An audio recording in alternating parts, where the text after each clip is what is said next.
स्वागत है दोस्तों आप सभी का फिर से एक नए वीडियो में। तो दोस्तों आज की इस वीडियो के माध्यम से हम लोग जो क्लास 10th साइंस एग्जाम जो आप सभी का कल होने वाला है 9 फरवरी को, उसके लिए दोस्तों आ चुके सबसे मोस्ट इंपोर्टेंट 30 एमसीक्यू क्वेश्चंस को जो आपके एग्जाम में देखने को मिलेगा। एक एक क्वेश्चंस को दोस्तों आप लोग होल्ड करके पी जाइए, क्योंकि दोस्तों आज का जो वीडियो है झारखंड के क्लास 10th सभी विद्यार्थियों को देखना जरूरी है, जिन सभी का एग्जाम कल 9 फरवरी को होने वाला है। तो चलिए फटाक से वीडियो को शुरू करते हैं और एक एक क्वेश्चंस को एकदम बारीकी से समझते हुए चलते हैं। तो दोस्तों यहां पर आप सभी का पहला प्रश्न आ चुका है। अब आप लोग सोशल साइंस का एग्जाम दिए तो आपको सारा चीज पता चल गया हो कि कैसे आपको क्वेश्चंस को लिखना है, कैसे आपको आंसर्स को देना है। ठीक है, तो पहला नंबर दोस्तों क्वेश्चंस का था कि उच्च कोटि का पॉलिश किया हुआ कांच का पृष्ठ क्या कहलाता है। तो देखिए यहां पर सबसे पहले बता दें आप सभी को, मान चलिए एक आपका कांच है, क्या है, एक आप सभी का कांच है इस प्रकार का। ठीक है, ये आप सभी का एक क्या है, मान चलिए कांच है। कांच का दोस्तों इधर टाइप आप लोग किया कर दिए, इधर पट्टी आप लोग जो है इसको पॉलिश कर दिए इधर साइड में। ठीक है, इधर साइड में पॉलिश किया तो इसको हम लोग क्या कहेंगे, इसको हम लोग कहेंगे, क्या कहेंगे, दर्पण। क्यों दर्पण कहेंगे, क्योंकि हम लोग जितना भी दर्पण हम लोग देखते हैं उसके पीछे वाला चीज क्या होता है, पॉलिश हुआ रखता है, जिससे हम लोग अपना चेहरा को देख सकते हैं, अपना फेस को देख सकते हैं, अपना स्किन को देख सकते हैं। यानी कि उच्च कोटि का पॉलिश किया हुआ कांच का जो है पृष्ठ है, इसको हम लोग क्या कहते हैं, दर्पण कहते हैं, मिरर कहते हैं, जिसमें हम लोग जो है मुखरा अपना चेहरा को देखते हैं। तो यहां पर दोस्तों ऑप्शन नंबर सी इसका करेक्ट आंसर हो जाएगा, क्या हो जाएगा, दर्पण करेक्ट आंसर हो जाएगा। चलिए आगे बढ़ते हैं 2 नंबर की ओर। 2 नंबर कहता है कि 30 सेंटीमीटर फोकस दूरी के, ठीक है, अवतल दर्पण के फोकस पर एक वस्तु को रखा गया है, प्रतिबिंब की दर्पण कहां पर बनेगी।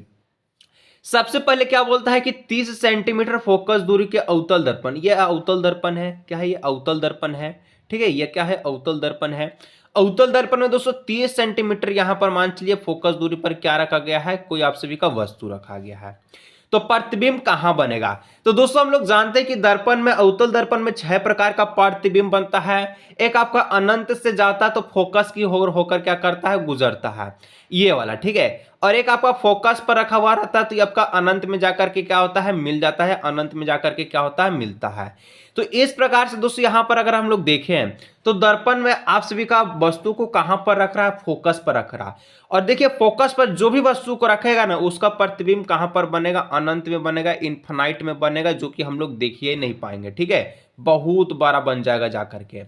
ऑप्शन नंबर सी इसका करेक्ट आंसर हो जाएगा, अनंत पे जाकर के बनेगा, जो कि हम लोग देख ही नहीं पाएंगे। ठीक है, क्या हो जाएगा, option number C. Next question बढ़ते हैं 3 नंबर। 3 नंबर कहता है कि एक अवतल लेंस का फोकस दूरी 20 सेंटीमीटर है, इसकी क्षमता क्या होगा। देखिए अवतल लेंस का फोकस दूरी एफ दे दिया गया है 20 सेंटीमीटर, कितना है, 20 सेंटीमीटर।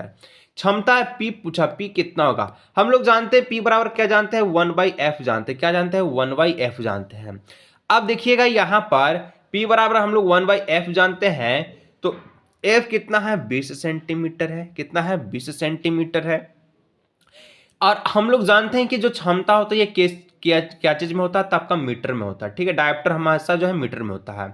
तो 20 सेंटीमीटर को हम लोग जी क्या करेंगे, मीटर में करेंगे कन्वर्ट। मीटर में करेंगे तो हम लोग क्या करेंगे, इसको हम लोग जो है 100 से भाग लगाएंगे।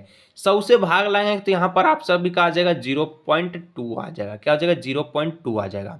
0.2 आ जाए तो 0.2 हम लोग यहाँ पर लिखेंगे और हमको बन की इक्वेशन जो आएगा 1 बराबर, ठीक है, पी बराबर 1/0.2। जीरो को पॉइंट के दोस्तों हम लोग हटाकर ऊपर 0 लिख देंगे, इसको काटेंगे 5 बार में ही कट जाएगा, 5 बार में कटेगा। लेकिन आपको बताना है, तो देखिए अवतल लेंस का फोकस दूरी क्या है, 20 सेंटीमीटर है। हम लोग जानते हैं कि अवतल लेंस का फोकस दूरी ऋणात्मक होता है माइनस का, तो माइनस का 5 डायोप्टर इसका जो है आंसर निकल करके आ जाएगा। कोई भी प्रश्न में दोस्तों दिक्कत है आप लोग नीचे कमेंट कीजिएगा, जैसा क्वेश्चन बता रहे हैं आप लोग देखते चलिए, इसी प्रकार का क्वेश्चन आपके एग्जाम में छप चुका है।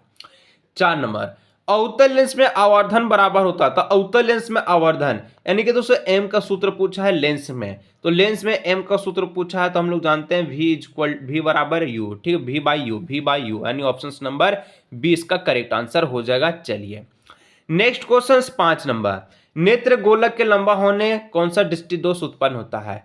मान चलिए किसी का नेत्र का गोलक जो है लंबा हो गया है तो उसको कौन सा दृष्टि दोष उत्पन्न होगा? तो उसको दोस्तों होगा निकट दृष्टि दोष। निकट दृष्टि दोष कहने का मतलब है कि उसको निकट की वस्तुएं दिखेगी, दूर की वस्तुएं नहीं दिखेगी। दूर की वस्तुएं क्या हो जाएगी? नहीं दिखेगी। और इसको हम लोग जो है अवतल दर्पण से हम लोग दूर कर सकते हैं। तो यहाँ पर दोस्तों अवतल लेंस है, ठीक है। तो यहाँ पर हम लोग जो है ए नंबर करेक्ट आंसर हो जाएगा। इसका क्या हो जाएगा? ए नंबर करेक्ट आंसर निकट दृष्टि दोष, उसको जो है माइफोपिया हो जाएगा, ठीक है। चलिए नेक्स्ट 6 नंबर, तीव्र आकाश में पुतली की आकार हो जाती है। तो तीव्र आकाश में पुतली की आकार कैसी हो जाती है?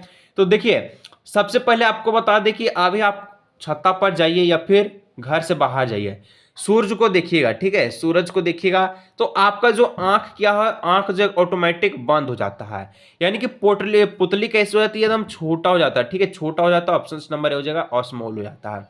यदि कहीं अंधेरे में चल जाते हैं तो आपका आंख जो है ऑटोमेटिक आपको जो है बड़ा करके देखना होता है। तो देखिए अंधेरा रहेगा तो उसमें हम लोग पुतली का बड़ा हो जाता है। यदि दोस्तों प्रकाश ज्यादा है तो पुतली आपका जो छोटा हो जाता है, ठीक है। यानी ऑप्शन नंबर ए हो जाएगा करेक्ट आंसर। चलिए 7 नंबर, निम्नलिखित में से कौन सा मात्रक एम्पियर के बराबर है? एम्पियर का मात्रक पूछा है, आपका क्या होगा? तो हम लोग जानते हैं, क्या जानते हैं? आई इक्वल टू हम लोग जानते हैं क्यू बाई टी होता है। क्यू बाई टी बोले तो आवेश बट्टे में आप सभी का सेकेंड, आवेश बट्टे में सेकेंड, यानी option number A correct answer, ठीक है। चलिए 8 नंबर क्वेश्चन देखिए कि यदि 1 ओम के 10 प्रतिरोध को समानांतर क्रम में संयोजित हो तो उनका परिणामी प्रतिरोध कितना होगा? सबसे पहले तो आपके पास के है, 1 ओम है। हमको क्या करना है? इस प्रकार से ऐसे करना है, ऐसे ऐसे ऐसे ऐसे कर करके दोस्तों हमको 10 प्रतिरोध जो समांतर क्रम में जोड़ना है। तो इसका जो सूत्र निकल करके आएगा आर डैश बराबर आर 1/R1 1/R2 1/R3 और ऐसे ऐसे करके चल जाएगा 1/R10 तक। जब दोस्तों इसको आप लोग कैलकुलेशन कीजिएगा तो एक हमको 10 प्रतिरोध में समानांतर क्रम में जोड़ेंगे तो आपका जो फाइनल जो आंसर निकल कर आएगा 1/R ओम। ऐसे इसलिए निकल करके आएगा क्योंकि आर डैश बराबर जो हम अभी आपको सूत्र बने उस सूत्र से आपका 1/10 ओम निकल करके आ जाएगा। चैनल को दोस्तों सब्सक्राइब करते चलिएगा। अभी जो आपका सब्जेक्टिव क्वेश्चंस देंगे उसी में से दोस्तों आपका इस बार जो क्वेश्चंस एग्जाम में आएगा जैसे आप लोग को सोशल साइंस में आया था। चलिए नेक्स्ट क्वेश्चंस 10 नंबर, पृथ्वी पर ऊर्जा मुख्य, पृथ्वी पर, ठीक है, ऊर्जा का मुख्य रूप क्या है? पृथ्वी पर ऊर्जा का सबसे मुख्य रूप दोस्तों आपका जो सूर्य भगवान जी है, यानी कि सूर्य है, सन है। क्या सबसे ऊर्जा का मुख्य स्रोत क्या हो जाएगा? सूरज, यानी ऑप्शन नंबर बी, डी वाला, ठीक है, करेक्ट वाला। नेक्स्ट 11 नंबर, 11 नंबर में दोस्तों देखिए जेड एन दे दिया गया है, प्लस कर दिया है copper sulphur dioxide, sulphur dioxide, ठीक है। और इसको दोस्तों क्या कर दे रहा है? जेड एन को क्या कर दे रहा है? SO4 के साथ जोड़ दे रहा है और Cu को अलग कर दे रहा है। तो देखिए आप सभी को सबसे पहले मैं आपको बता दूं कि Zn क्या है, जिंक क्या है, कॉपर से अधिक शक्तिशाली है। तो कॉपर को क्या करेगा कि सल्फर से जाकर वो जो मिला है उसको लात मार देगा, लात मारे के साथ वो अपने जाकर के SO4 के साथ जुड़ लेगा और कॉपर बेचारा अलगे हो जाएगा। अलगे हो जाएगा तो ये बोलेगा कि हम विस्थापित हो चुके हैं, हम बेघर हो चुके हैं। और ये बेघर हो चुका है तो उसको हम लोग कहेंगे विस्थापन, कहेंगे डिस्प्लेसमेंट कहेंगे। ऑप्शन नंबर सी वाला करेक्ट वाला आंसर नंबर हो जाएगा। 12 नंबर, चांदी के ऊपर काली परत पर चढ़ाना क्या उदाहरण है? देखिए चांदी के ऊपर जो भी आपका काली परत है तो इसको हम लोग क्या कहते हैं? जैसे हम लोग जानते हैं ना कि लोहा पर हम लोग जंग से बचाने के लिए क्या करते हैं? संरक्षण का यूज करते हैं, संक्षारण का यूज करते हैं, कोरिएशन का यूज करते हैं। उसी प्रकार से दोस्तों चांदी के ऊपर जो भी चांदी है, ठीक है, जो भी आप सभी के पास चांदी है, एजी जिसको हम लोग कहते हैं, इस पे अगर आप लोग काली परत चढ़ाते हैं तो दोस्तों हम लोग क्या कर रहे हैं? इसका संरक्षण कर रहे हैं, यानी कि क्रोएशन कर रहे हैं। ऑप्शन नंबर ए इसका करेक्ट आंसर हो जाएगा। आगे 13 नंबर कि अम्ल के जलीय विलयन में निम्न में से कौन होता है?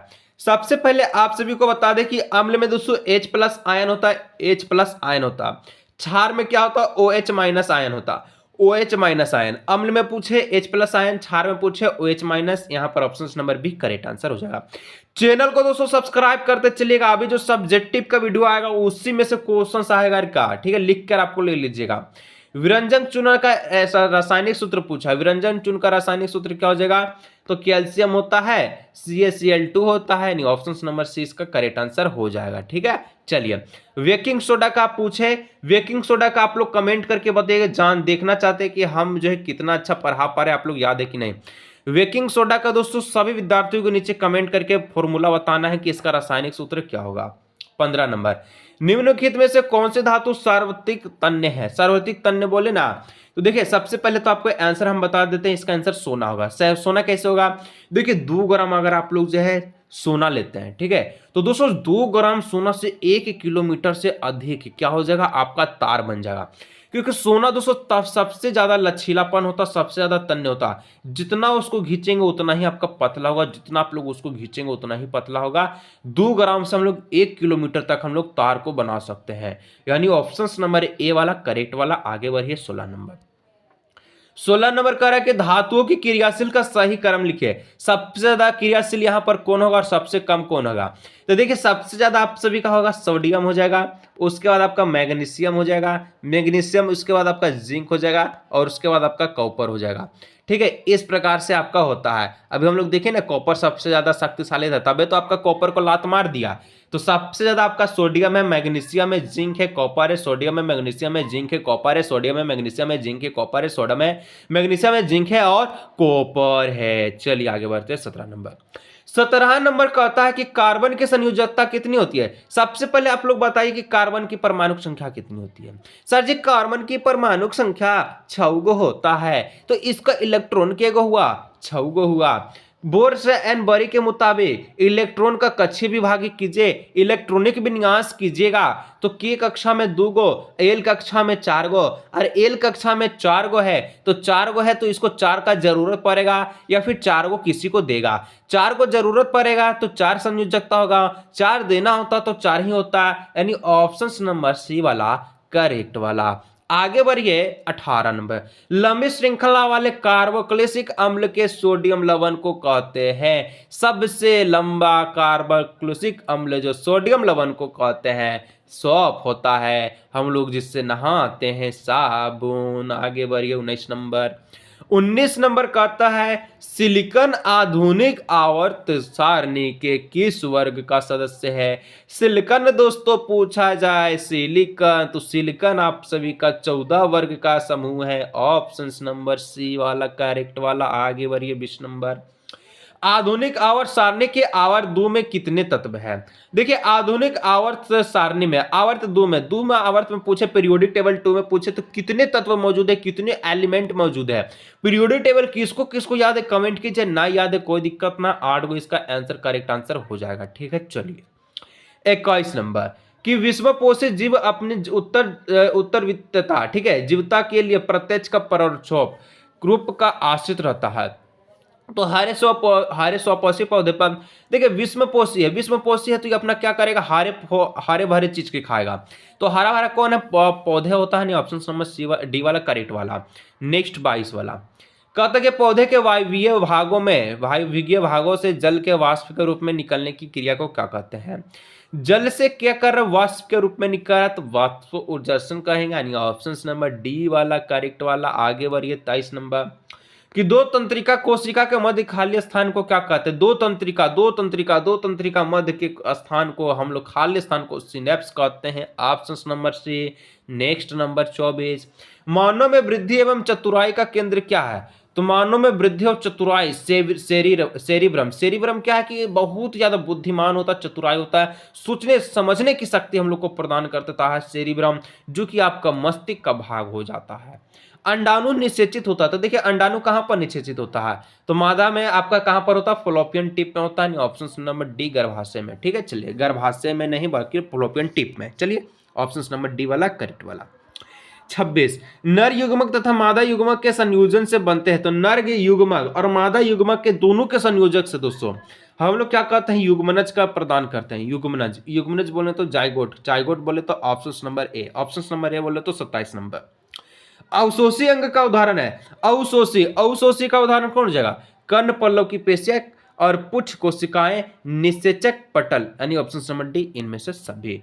चलिए 28 नंबर। 28 नंबर, किसी जीव के विशेषता पर किसका प्रभाव पड़ता है? तो कोई भी जीव है उसके विशेषता पर दोस्तों पैतृक डीएनए का, मातृक डीएनए का, क्योंकि मम्मी पापा से तो आपका क्या, तो वंशोद्गुणित लक्षण का प्राप्त करता है। नहीं, ऑप्शन नंबर सी वाला करेक्ट वाला। नेक्स्ट क्वेश्चन 29 नंबर, ओजोन परत पर अवक्षय करता है। ओजोन परत पर क्या अवक्षय करता है? Chlorofluorocarbon, option number C chlorofluorocarbon. आगे बढ़ते हैं 30 नंबर, कि विश्व में सबसे तेजी के साथ घटता जा रहा प्राकृतिक संसाधन कौन सा है?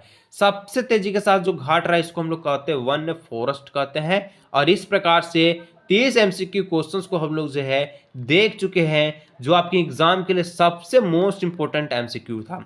अभी दोस्तों 50 नंबर का सब्जेक्टिव भी क्वेश्चंस आपको दिया जाएगा, जो कि आपके एग्जाम के लिए सबसे मोस्ट इंपोर्टेंट रहने वाला है।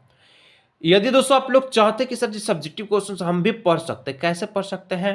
तो देखिए, अगर आप काम कीजिएगा, एक गैस पेपर का आपको नाम बता दे रहे हैं, जो आपको दोस्तों परचेज करना होगा। ये ऑनलाइन मिलेगा पीडीएफ के रूप में, जिसका प्राइस दोस्तों 99 है। ठीक है, इसमें आपको मैथ भी मिल जाएगा, इंग्लिश भी मिल जाएगा और साइंस भी मिल जाएगा।